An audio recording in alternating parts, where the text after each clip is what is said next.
Les crimes qu'il a commis sur des enfants ont choqué le monde entier. Son procès a soulevé un mouvement de protestation, poussant la Belgique au bord de la révolution. On nous a simplement dit que notre enquête s'arrêtait là. C'était fini. Aujourd'hui encore, son passé obscur alimente des théories de complot. Les gens n'y croyaient pas. Ils étaient révoltés. Voici l'histoire du monstre de Belgique. Qui était-il? Comment a-t-il réussi à kidnapper, violer et assassiner des fillettes sous le nez de la police dans un pays européen moderne? A-t-il été protégé? Ou a-t-il profité des innombrables erreurs commises par la police? Je pense que personne dans ce pays ne connaît vraiment toute l'histoire dans les détails.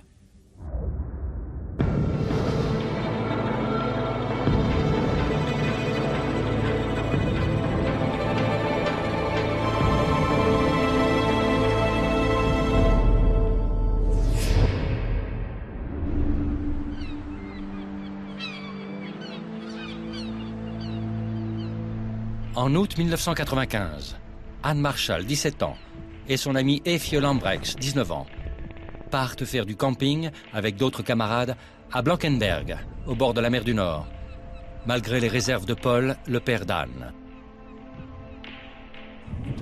C'était ses premières vacances sans vous? Oui, on en a discuté avec elle et elle m'a dit « Papa, je vais avoir 18 ans. » Et puis mon épouse, elle aussi m'a dit « Il faudra bien qu'on la laisse partir un jour. » Pendant leur séjour, Anne et Eefje se rendent à un spectacle d'hypnose. Un membre du public les filme lors de leur passage sur scène. Le lendemain soir, le père d'Anne reçoit un appel téléphonique très préoccupant. Un de leurs amis nous a appelés pour nous dire qu'Anne et Eefje n'étaient pas revenus du spectacle où elles étaient allées, la veille au soir à Blankenberg. Je me suis mis à paniquer. Je savais qu'il s'était passé quelque chose, que ce n'était pas normal. Le lendemain, Paul Marshall contacte la police et il est surpris par leur apparent manque d'intérêt. Alors, je leur ai demandé ce qu'ils allaient faire et ils m'ont dit « Ne vous inquiétez pas, elles vont revenir. Elles sont sûrement parties à l'aventure.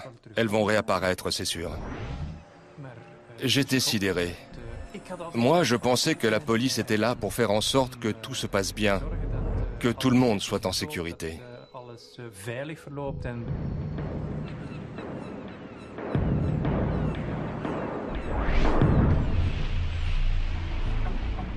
De retour chez lui, Paul Marshall entreprend sa propre campagne de recherche pour retrouver sa fille. Puisqu'il n'y avait ni recherche, ni affiche, on allait le faire à leur place. Et il n'est pas le seul à rechercher sa fille cet été-là en Belgique. Seulement 8 semaines avant la disparition d'Anne et de Eefje, des fillettes de 8 ans, Mélissa Russo et Julie Lejeune, avaient disparu dans un parc près de chez elles, à Grasse-Ologne, à plus de 200 km de Blankenberg. L'enquête de police n'avait rien donné de concluant. Le journaliste Douglas de Koninck s'est intéressé à l'impact des disparitions d'enfants en Belgique au cours des années 90. Les disparitions d'enfants arrivaient tellement souvent que c'était devenu comme une espèce de phénomène avec lequel on vivait chaque jour. On se disait, ça arrive, chaque été, des enfants disparaissent. Et ils s'évanouissaient dans la nature sans laisser de traces derrière eux. Quelques politiciens, comme Vincent de Crolly, commençaient également à s'inquiéter. Une disparition d'enfants était considérée comme un problème relativement banal et comme une affaire qu'on ne devait pas gérer autrement que comme un vol ordinaire. La représentation dominante au sein de la police belge était d'abord d'attendre pendant 48 heures en considérant prioritairement l'hypothèse d'une simple fugue. Pourtant, les premières heures sont critiques. Des études indiquent que 91% des enfants kidnappés sont tués dans les premières 24 heures. En Belgique, on se privait donc de la plupart des chances de gagner et de réussir l'enquête, puisque pendant les premières heures, en général, les policiers disaient aux parents « Merci, on a pris note, mais revenez nous voir dans quelques heures. » 6 mois plus tard, les jeunes filles n'ont toujours pas été retrouvées. La police ne semble avoir aucune piste et ignore si les victimes sont encore vivantes. Pendant ce temps, les parents continuent leurs recherches incessantes, mais l'espoir disparaît peu à peu. C'est seulement en février de l'année suivante que j'ai commencé à me dire que nous recherchions des jeunes filles, peut-être déjà mortes.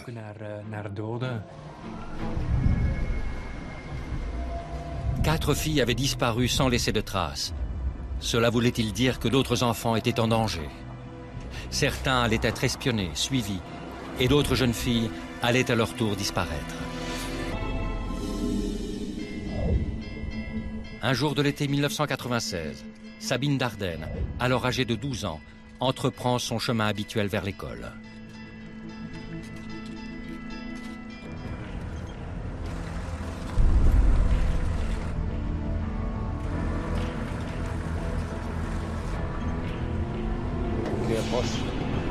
Colle.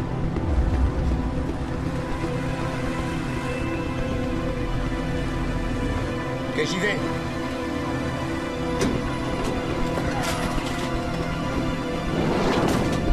Bouge pas! Vite!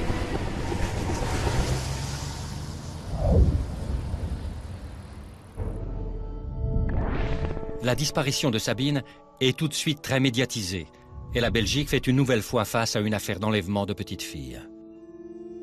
Pour répondre aux inquiétudes croissantes, les autorités mettent en place une unité de recherche destinée à coordonner les différentes enquêtes. Albert Prim fait partie de cette unité. Nous n'avions aucun indice sur des criminels connus des services de police. Nous enquêtions sur autant de pistes que nous pouvions, mais sans résultat.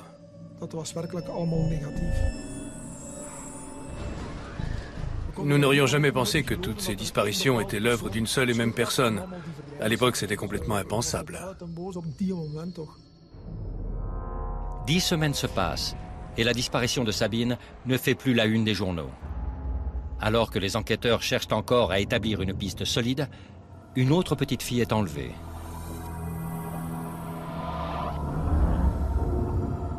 Laetitia Deleuze, 14 ans, rentre de la piscine à Bertrix, dans le sud de la Belgique. Elle est alors enlevée dans la rue en plein jour.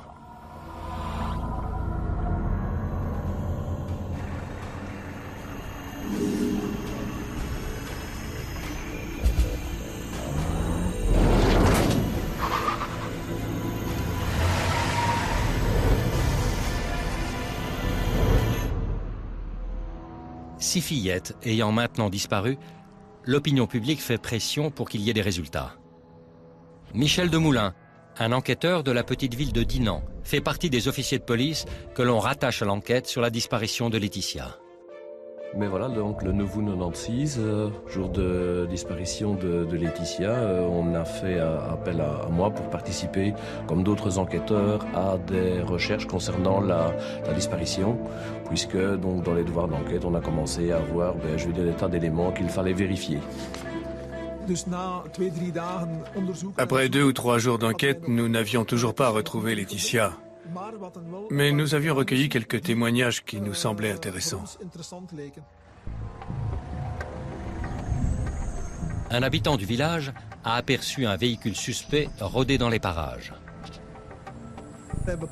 Nous avons pu établir une plaque d'immatriculation partielle pour cette fameuse camionnette blanche et nous avions une bonne description du véhicule. Permettant de faire un lien avec, je vais dire, quelqu'un qui avait un profil potentiel pour ce genre de fait. La camionnette appartiendrait à un homme de 39 ans, père de 3 enfants. Un électricien au chômage du nom de Marc Dutroux. L'inspecteur de Moulins le convoque pour un interrogatoire avec sa femme, Michel Martin, et l'un de ses complices, Michel Lelièvre. J'ai commencé à faire l'interrogatoire du suspect. J'ai pour habitude toujours de les aborder de la même manière, c'est-à-dire d'essayer de cerner la personnalité de la personne que j'ai en face. Avez-vous suivi l'actualité de ces derniers jours? Je sais pas ce qui se passe en Belgique. J'ai pas la télé. Connaissez-vous des personnes répondant au prénom de Laetitia? Non, Vous êtes-vous déjà rendu à Bertry? je sais pas. Cela fait maintenant 6 jours que Laetitia a disparu. D'après les statistiques, ses chances de survie sont minces. Comme Marc Dutroux ne dit rien, l'équipe de l'inspecteur de Moulins se tourne alors vers les 2 autres personnes mises en garde à vue. Michel Lelièvre, un marginal héroïnomane travaillant avec Dutroux plie sous le poids des questions. Il m'a dit, je l'ai vu. Il a remonté la rue en direction du véhicule. Lorsqu'ils sont arrivés à hauteur de la voiture, la portière était déjà ouverte. Il a poussé violemment à l'intérieur. Il a crié une fois. La femme de Dutroux, Michèle Martin, se confie elle aussi, mais en essayant de se distancer des crimes de son mari. Je suis honteuse pour mon mari. Je suis sidérée par les faits commis par mon mari. J'ai conduit le véhicule jusqu'au Marcinelle. Marc est toujours resté à l'arrière, près de la fille. Grâce aux aveux de Michel Lelièvre, l'inspecteur de Moulins sait que Dutroux a bien enlevé Laetitia. Mais il ignore encore si elle est toujours en vie. À partir du moment où vous cherchez une victime, vous espérez la retrouver en vie et donc vous devez effectivement être ferme. Nous savons tout, monsieur Dutroux. Je veux que vous nous portiez à Marcinelle et nous montriez ce que vous avez fait avec Laetitia Delay. L'inspecteur est loin d'imaginer ce qui va ensuite se passer. Tu sais quoi? Je peux te donner 2 filles. Derrière moi, il y avait effectivement, je vais dire, une affiche avec la disparition de Sabine. Et donc, quand il m'a dit ben, l'autre est avec, j'ai juste jeté un petit coup d'œil en arrière et j'ai dit qui, Sabine? Et il m'a dit oui. Je vais dire que quand j'entends ça, j'ai encore la chair de poule qui revient. Après ces révélations inattendues sur la localisation des 2 petites filles, les enquêteurs accompagnent alors Dutroux dans une maison près de Charleroi, dans laquelle il dit avoir laissé les filles. L'inspecteur de Moulins espère les trouver en vie. J'étais certain qu'il m'ait dit la vérité et en même temps, je me disais que c'était pratiquement pas possible que ça se passe là.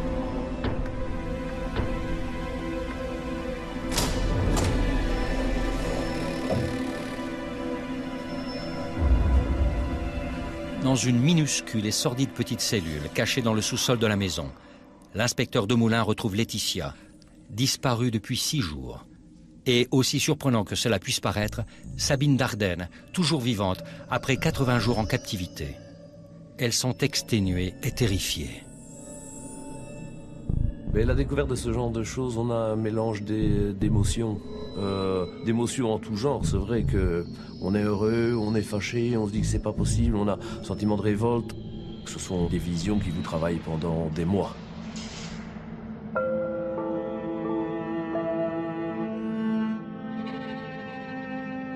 Sous le regard des médias du monde entier, les jeunes filles revoient la lumière du jour pour la première fois depuis leur enlèvement. J'ai tout de suite reconnu Laetitia. Mais Sabine, au début, je n'en revenais vraiment pas et je n'étais pas le seul dans ce cas-là.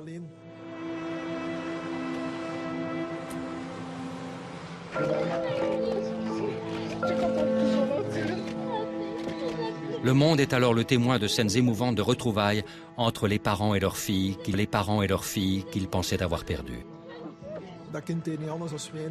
Elle ne pouvait pas s'arrêter de pleurer. Dutroux leur avait fait croire que leur famille ne s'intéressait plus à elle, qu'elle les avait oubliées, qu'elle n'existait plus pour elle. L'état dans lequel étaient ces fillettes, ça donnait vraiment la chair de poule, même à nous les policiers. Avec le retour de ces 2 fillettes, d'autres parents désespérés reprennent espoir. J'étais heureux pour Sabine et Laetitia, pour leurs parents, leurs familles, leurs amis. Et en même temps, je me disais, tu vois, il faut toujours garder espoir. Après de nouveaux interrogatoires les jours suivants, Dutroux conduit la police vers d'autres petites filles disparues. Les recettes de ces crimes et la fraude aux allocations lui avaient permis d'acheter jusqu'à 7 maisons servant de lieu de détention pour les jeunes filles qu'il enlevait.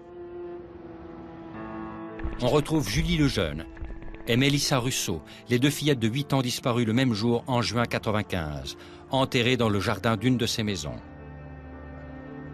On apprendra qu'elles étaient mortes de faim lorsque Dutroux avait été incarcéré pour vol de voiture. Quand les corps de Julie et Mélissa ont été découverts, il y a eu un choc émotionnel terrible et collectif dans le pays. Il avait pourtant demandé à sa femme, Michel Martin, de nourrir Julie et Mélissa, mais celle-ci a déclaré être trop effrayée pour descendre dans la cellule où elles étaient enfermées. Un pédopsychiatre, Jean-Yves Hayet, s'est exprimé sur cette affaire. Il pense que la personnalité de la femme de Dutroux a joué un rôle important dans les crimes atroces de son mari. Je crois que Michel Martin était une femme passive et masochique, et je crois qu'elle avait peur de lui. Pour moi, elle est responsable aussi de ne pas avoir parlé, de ne pas avoir dénoncé. Elle aurait même pu le faire de façon anonyme si elle avait tellement peur, mais elle ne l'a pas fait. 17 jours après ses premiers aveux, Dutroux conduit la police dans une autre de ses maisons, dans la ville de Jumet, où les enquêteurs découvrent les corps d'Anne Marchal et de Effieux Lambrechts, disparus plus d'une année plus tôt lors d'un séjour en vacances. Les jeunes filles avaient été droguées puis enterrées vivantes. Pour Paul Marchal, les recherches sont terminées.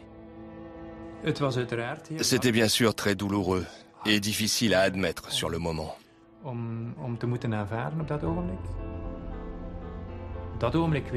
On sait qu'elles ne souffrent plus, mais elles ne sont plus là. Et il faut apprendre à vivre avec.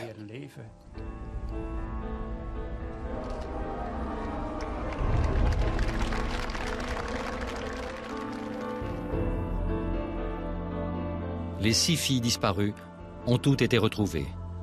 La Belgique essaye difficilement d'accepter la tragédie. Dans le pays tout entier, il y avait beaucoup d'angoisse, beaucoup de colère, beaucoup de tristesse et d'incompréhension. Le pays était confronté au mal et au massacre de l'innocence. Les parents ne voulaient plus que les enfants sortent dans la rue. Maintenant que Marc Dutroux est en garde à vue, c'est au psychiatre d'évaluer la personnalité d'un homme ayant facilement avoué avoir commis des crimes aussi atroces. Mes collègues qui ont fait l'expertise ont dit de lui que c'était un psychopathe pervers et pas foncièrement pédophile en ce sens que les enfants n'étaient pas pour lui un objet exclusif de ses plaisirs. C'était un objet parmi d'autres. On établit très vite que la nature psychopathe de Dutroux trouverait son origine dans une enfance mouvementée et sans affection qui l'aurait poussé à commettre des délits mineurs et à se prostituer alors qu'il n'était encore qu'un adolescent. Il a grandi dans un milieu familial typique des psychopathes. Il avait une mère dominante et un père très agressif. C'était un couple très égoïste. Et cela a donné un fils, lui aussi, très égoïste. Mais pour comprendre exactement à qui ils ont affaire, les enquêteurs s'adressent à Sabine Dardenne, qui a survécu 11 semaines dans les griffes de Dutroux. Grâce à son témoignage, il commence à élaborer le profil de l'homme dont les crimes ont horrifié la terre entière.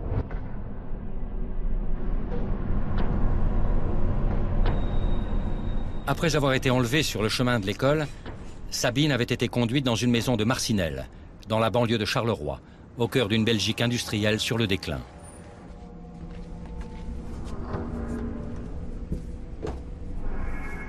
Sabine avait été droguée par son ravisseur, emmenée au premier étage et enchaînée à un lit.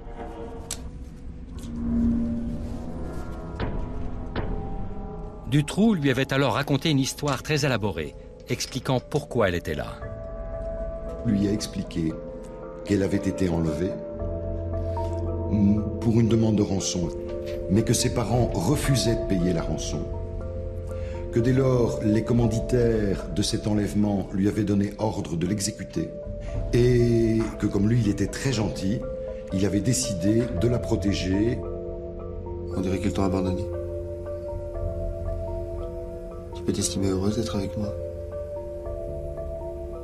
Tu peux même dire que je t'ai sauvé.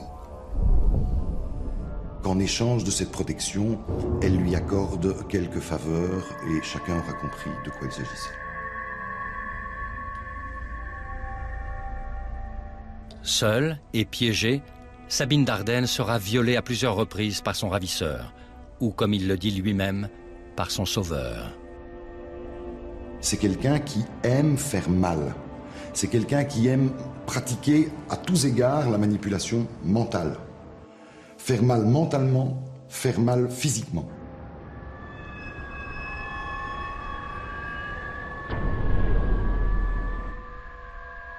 Lors des semaines suivantes, Sabine est enfermée dans une cellule d'1 mètre de large sur 3 mètres de long, construite spécialement pour l'occasion.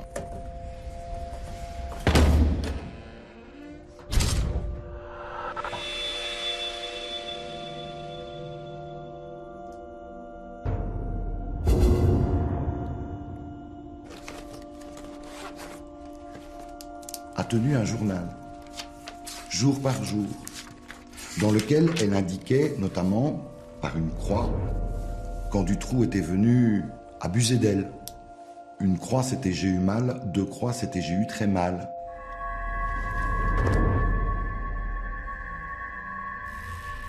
Le ravisseur de Sabine lui permet d'écrire des lettres qu'il promet d'envoyer à ses parents. Je promets d'être moins égoïste et de prêter mes affaires. Je serai plus serviable et je m'énerverai moins. Vous verrez, j'ai vraiment changé.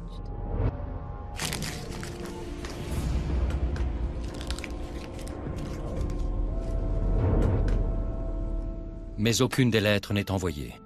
Je crois que la majorité des enfants auraient interprété l'absence de secours comme le signe que les parents se désintéressaient d'eux. Parce qu'il y a une part de naïveté chez les enfants.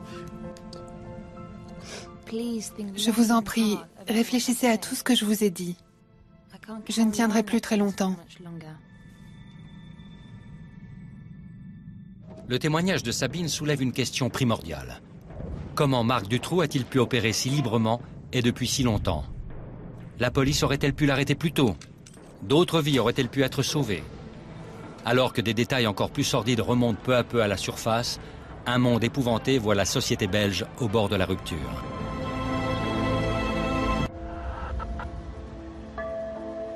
En août 1996, Sabine Dardenne, 12 ans, et Laetitia Delez, 14 ans, sont retrouvées dans la cave d'une maison délabrée du sud de la Belgique.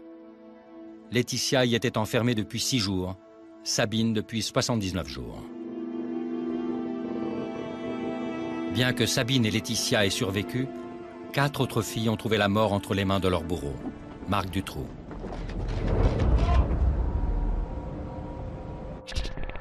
Pendant les mois qui suivent, une série de révélations accablantes émerge au sujet du passé de Dutroux et de ses relations avec les autorités du pays.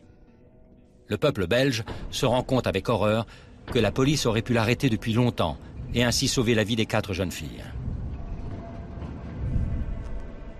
Le nom de Marc Dutroux était présent dans le dossier moins de 2 semaines après la disparition de Julie et de Mélissa. La police avait toutes les informations dont elle pouvait rêver. Toutes les conditions étaient réunies de nombreux mois avant l'arrestation effective de Marc Dutroux pour l'arrêter. Ces enlèvements qui ont suivi celui de Julie et Mélissa auraient pu être évités.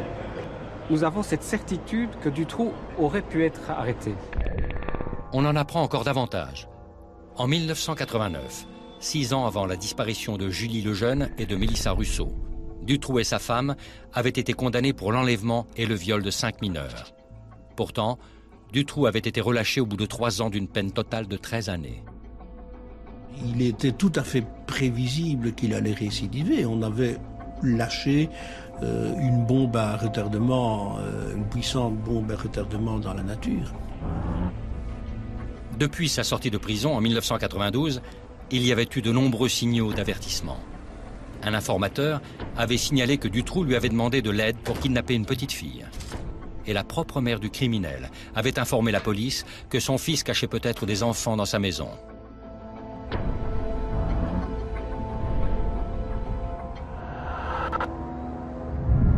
Au bout de quelques temps, en août 1995, on décide de le placer sous surveillance. C'est l'opération Othello. Une caméra est cachée dans un wagon de marchandises juste en face de sa maison de Marcinelle. La caméra était en place le soir où Anne et Effieux ont été enlevés. Le problème, c'est que Dutroux avait décidé de les kidnapper pendant la nuit, alors que la police avait éteint la caméra à 18 heures. On a su plus tard que pour des questions opérationnelles, la caméra ne fonctionnait que de 8 heures du matin à 6 heures du soir. C'est très intelligent quand on veut attraper un pédophile, kidnappeur de jeunes filles.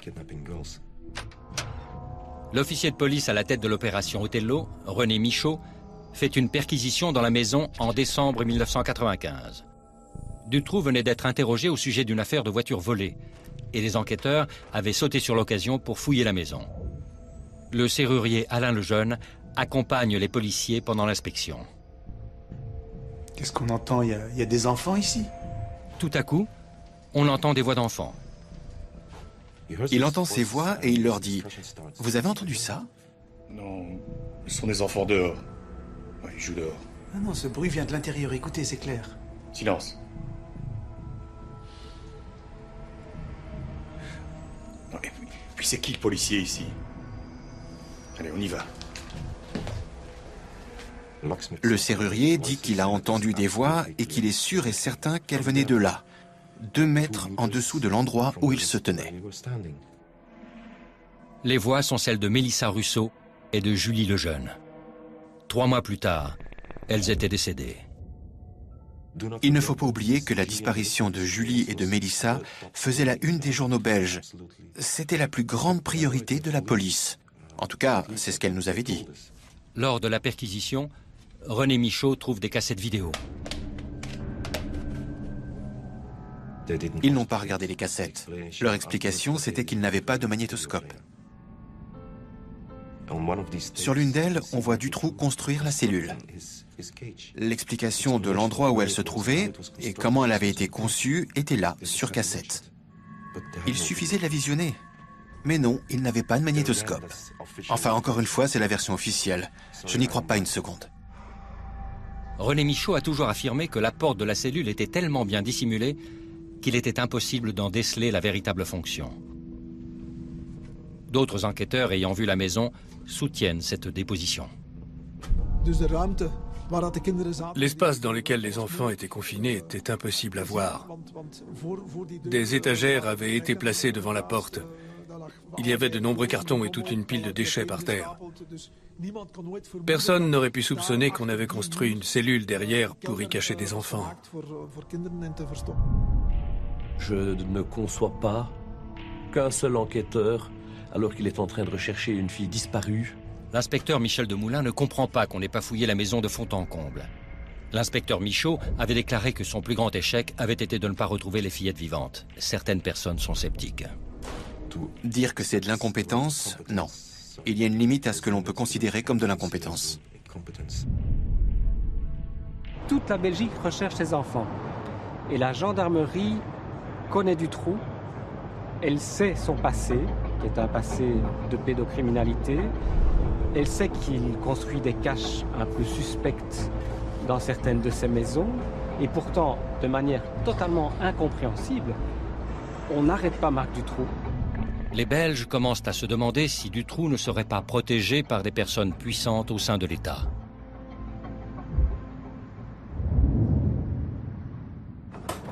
Pendant sa garde à vue, Dutroux lui-même alimente la théorie du complot avec une déclaration qui changera définitivement la perception globale de l'affaire. Il dit faire partie d'un réseau national de pédophilie, dont les tentacules s'étendraient jusque dans la haute société belge. Le juge d'instruction Jean-Marc Conrot est placé à la tête de l'affaire.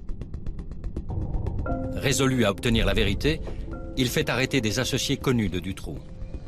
L'un d'entre eux est Michel Nioul, un tenancier de bar et homme d'affaires bruxellois ayant de nombreuses connexions. Au début des années 80, il faisait partie du milieu échangiste de Bruxelles. C'est le genre d'homme qui avoue faire du chantage à des ministres ayant commis un crime quelconque en les menaçant de dévoiler des cassettes. À la suite d'un appel au public, 11 autres victimes de Dutroux se font connaître. On les nomme les témoins X, et chacun d'entre eux reçoit un nom de code. Regina Louf et X1. Je l'ai vu à la télé et j'ai vu tous ces gens lui crier dessus. C'était assez bizarre pour moi.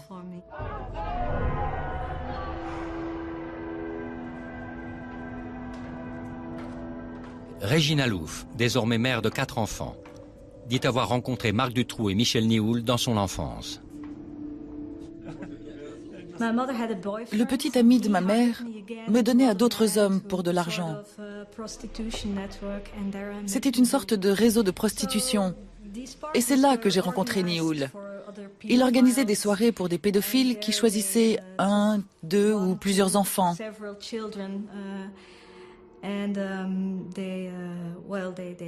Ensuite, ils avaient des relations sexuelles avec eux, bien sûr. Où ils les prenaient en photo, ils les filmaient, ce genre de choses. Parmi les gens qui venaient à ces soirées, il y avait de grands hommes d'affaires et des politiciens. D'après Regina Louf, Marc Dutroux accompagnait Nioul à ses soirées. Si cette histoire est vraie, le juge Conrod a trouvé la preuve de l'existence d'un cercle de pédophilie impliquant Dutroux, Nioul et des hommes puissants de la société belge. C'est l'inspecteur Rudy Hoskens qui se charge d'enquêter sur les dires de Regina Louf. Elle a impliqué beaucoup de monde, beaucoup de gens notoires en Belgique, que ce soit des politiciens, des gens du monde des affaires, ainsi que des membres de la police. C'est difficile de dire quelle impression elle donnait. C'était une jeune femme qui, honnêtement, ne tournait pas vraiment rond. Qu'ils aient été sceptiques, je peux le comprendre. Mais tout ce que je leur demandais, c'était de faire leur travail et de chercher des indices.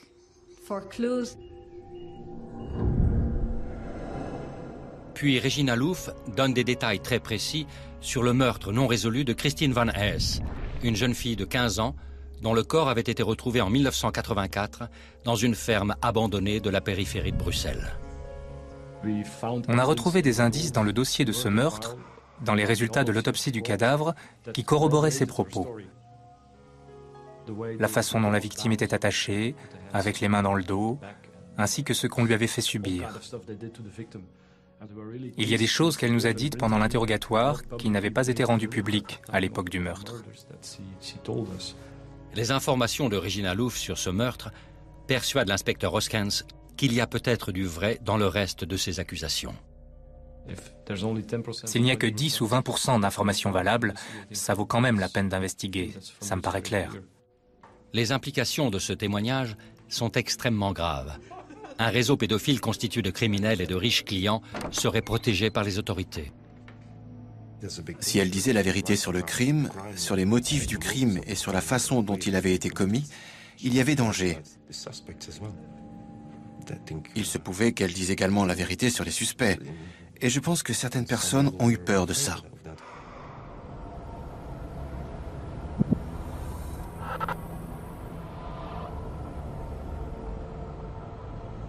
L'enquête du juge Conrod sur l'existence de ce réseau pédophile est soudainement interrompue.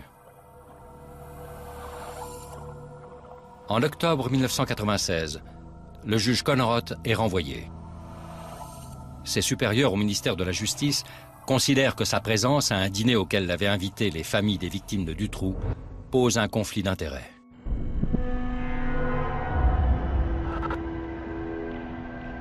Rudy Hoskens et l'équipe d'investigation des témoins X sont convoqués au ministère de la Justice. On nous a simplement dit pendant cette réunion que notre enquête s'arrêtait là. C'était fini. Pour certaines personnes, on allait trop loin. Ne me demandez pas qui, je n'en sais rien. Ne me demandez pas pourquoi, je me pose toujours la même question aujourd'hui. On a simplement touché à quelque chose dont il ne fallait pas parler. Le renvoi du juge Conrod a un effet dévastateur sur l'opinion publique vis-à-vis de l'enquête sur l'affaire Dutroux. Ça fait 15 ans que je couvre des enquêtes criminelles dans ce pays. Et je peux vous donner une centaine de noms de juges qui ont dîné avec des victimes, des avocats ou même des suspects. Ça arrive tout le temps. J'ai toujours cru en Conrod. D'après moi, il y a quelque chose qui clochait et qui cloche toujours. Des centaines de milliers de Belges pensent la même chose. Le 20 octobre 1996, l'indignation envahit les rues lors d'une gigantesque manifestation organisée par les familles des victimes de Dutroux. Les gens n'y croyaient pas. Ils étaient révoltés. Cela ne pouvait pas continuer comme ça. 300 000 personnes manifestent dans les rues de Bruxelles. Les travailleurs du pays entier sont en grève. Les pompiers pointent leurs lances sur les immeubles du gouvernement, en symbole du nettoyage de la corruption. La Belgique est au bord de la révolution.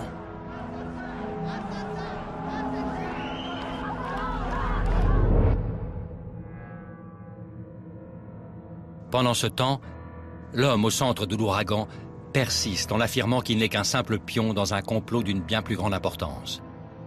Les victimes ayant survécu se préparent à le retrouver au tribunal. Je n'avais pas craqué à 12 ans lorsqu'on m'avait libéré des griffes de ce monstre. Mais à 20 ans, une nouvelle mise à l'épreuve m'attendait. J'allais être de nouveau face à face avec Marc Dutroux.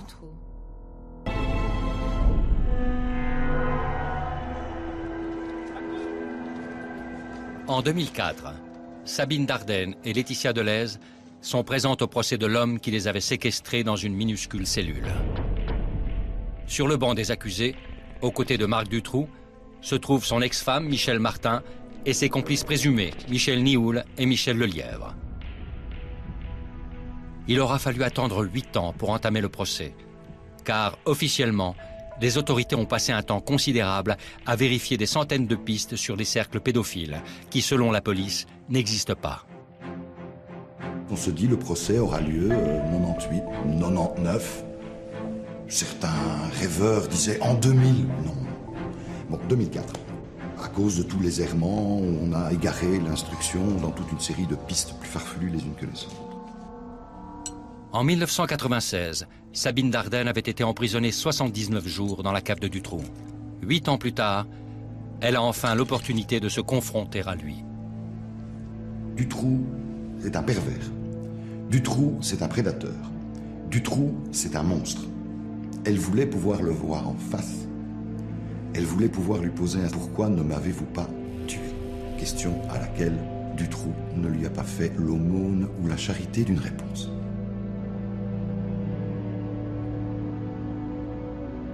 Mais cela n'est pas la seule question qui reste sans réponse. Le peuple belge ne sait toujours pas si Dutroux était un prédateur isolé ou s'il faisait partie d'un cercle de pédophiles tenu par son coprévenu Michel Nioul. Je ne pense pas que Dutroux soit le seul coupable dans le meurtre de ma fille. Je pense que la police et le pouvoir judiciaire partagent sa culpabilité. De nombreuses personnes pouvant apporter leur lumière ne sont pas présentes à la cour, ce qui renforce les soupçons d'étouffement de l'affaire. Il y a eu beaucoup de gens dans l'entourage de Dutroux qui sont morts peu de temps après son arrestation. José Stepp était un informateur de la police, affirmant avoir des révélations explosives sur Dutroux. Il meurt 2 jours avant de pouvoir rencontrer son contact. Sa famille croit à un empoisonnement. Jean-Paul Tamino, un personnage du milieu de Charleroi, disparaît alors qu'il est sur le point de parler à la police. On retrouve des morceaux de son cadavre dans le canal, le jour où Dutroux est arrêté. François Reiskens dit à un ami qu'il a vu Mélissa Russo vivante aux Pays-Bas. Avant de pouvoir en informer la police, il est retrouvé mort sur une voie ferroviaire. En tout et pour tout, 20 personnes liées à l'affaire sont décédées dans d'étranges circonstances. Au procès, on ne voit pas non plus Régine Alouf, dont les entretiens avec la police en 1996 soutenaient l'hypothèse d'un réseau pédophile tenu par Michel Nioul et impliquant de riches clients. Mais les vérifications des propos de la jeune femme avaient été arrêtées en 1997. On se demande toujours pourquoi. On ne faisait que notre travail, on était objectifs. Mais alors pourquoi nous ont-ils dit d'arrêter? Le témoignage de Régine Alouf avait été déclaré non recevable par une deuxième équipe d'enquêteurs. Ils m'ont dit clairement qu'ils ne me croyaient plus, que j'avais des problèmes psychologiques et que tout ce que je voulais, c'était attirer l'attention. Jusqu'en 2004, On a beaucoup débattu sur la personnalité et le témoignage de Regina Louf. Ses intentions et sa santé mentale sont alors remises en cause et on l'écarte dans la presse comme une mythomane pathologique. Les fantasmes se vendent mieux que la réalité. Dans le dossier Dutroux, les témoins X n'apportent strictement rien du tout. Mais alors, strictement rien du tout. Ce n'est pas difficile de transformer une victime en une folle alliée. Il suffit de montrer du doigt cette victime ou ce témoin et de dire qu'elle dit n'importe quoi, que c'est une folle. De leur côté, Laetitia Delez et Sabine Dardenne maintiennent que Marc Dutroux était le seul auteur des sévices. La seule personne vivante à avoir été dans les griffes de Dutroux pendant 80 jours, c'est Sabine Dardenne. Et Sabine Dardenne dit « Je n'ai vu que Marc Dutroux ». Alors il est où le réseau? Quelqu'un qui serait commandité par un grand réseau très fortuné pour aller vendre des petites filles, il va pas faire un enlèvement avec une camionnette pourrie avec sa propre plaque. Et puis il aurait ce produit en cave chez lui, mais il ne le mettrait pas sur le marché pendant 80 jours. Ça n'a pas de sens. Dutroux ne donnera jamais de détails sur le réseau auquel il disait appartenir. S'il voulait plaider le fait qu'il travaillait pour une organisation, il aurait été plutôt utile qu'il donne le numéro de téléphone d'un de ses contacts. Mais il ne l'a pas fait. Marc Dutroux, vous avez été condamné. Le 17 juin 2004, Marc Dutroux est déclaré coupable de l'enlèvement et du viol de 6 jeunes filles et du meurtre de 4 d'entre elles. Il est condamné à perpétuité.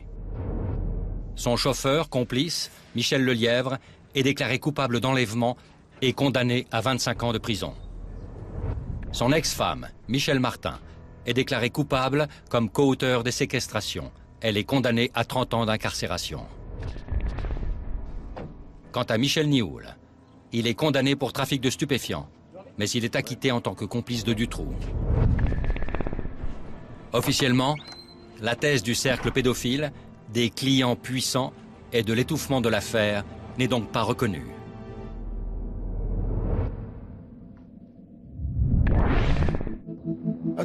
L'enquête a révélé que Dutroux avait agi seul. Nous n'avons trouvé aucun élément, ni au cours de l'enquête, ni par la suite, nous indiquant l'existence d'un tel réseau dans notre pays. Mais tout le monde n'est pas satisfait.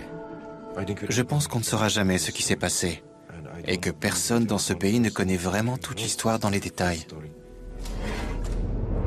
La question de savoir si Marc Dutroux avait agi seul ou s'il faisait partie d'un grand réseau criminel n'a jamais été résolue.